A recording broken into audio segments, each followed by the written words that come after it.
Oi pessoal, tudo bem? Hoje aqui no segundo episódio do Skin Academy, eu vou falar para vocês um pouquinho sobre a hidratação cutânea. Nós falamos no episódio número 1 da importância que tem a nossa epiderme, do como ela é formada pelos nossos queratinócitos, que se transformam em corneócitos, que também nós temos na nossa epiderme os melanócitos, as células de Langerhans, as células de Merkel.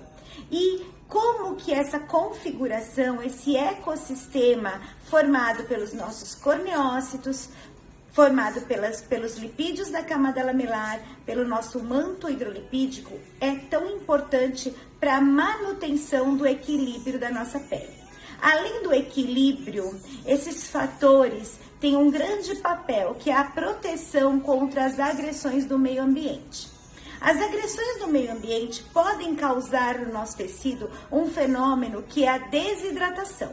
A desidratação cutânea, ela gera uma série de disfunções, como o aumento da possibilidade ou aumento da forma da psoríase, da rosácea, das dermatites, do próprio envelhecimento e também está associado com as hiperpigmentações. Então, quando a gente tem esse fenômeno da desidratação, a gente tem uma série de disfunções que acontecem.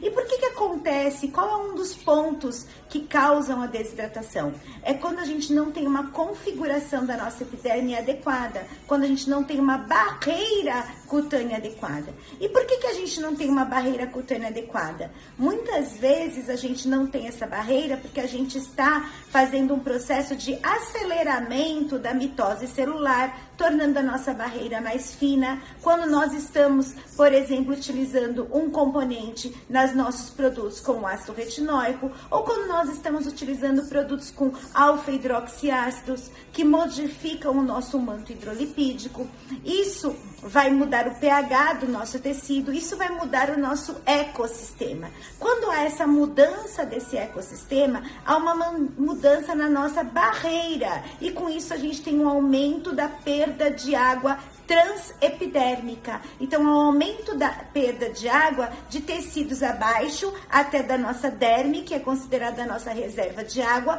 para o meio ambiente. Se a gente tem uma mudança da barreira e ainda por cima o nosso ambiente tem uma baixa umidade relativa do ar, nós temos um processo de desidratação mais acentuado. Então, o ponto principal e inicial para que a gente mantenha o grau de hidratação ideal, para que com isso a gente mantenha o nosso ácido hialurônico entumecido, para que a gente mantenha todas as nossas enzimas funcionando da nossa epiderme, para que a gente tenha toda essa capacidade de proteção da nossa pele, é importante que a gente diminua a perda de água transepidérmica. Como diminuir a perda de água transepidérmica? Reestruturando a nossa barreira, reestruturando o nosso manto hidrolipídico, a nossa camada lamelar e a saúde dos nossos corneócitos, através de princípios ativos como o PCA, através de princípios ativos como os oligoselementos, que vão trabalhar o nosso manto hídrico, o fator natural de hidratação,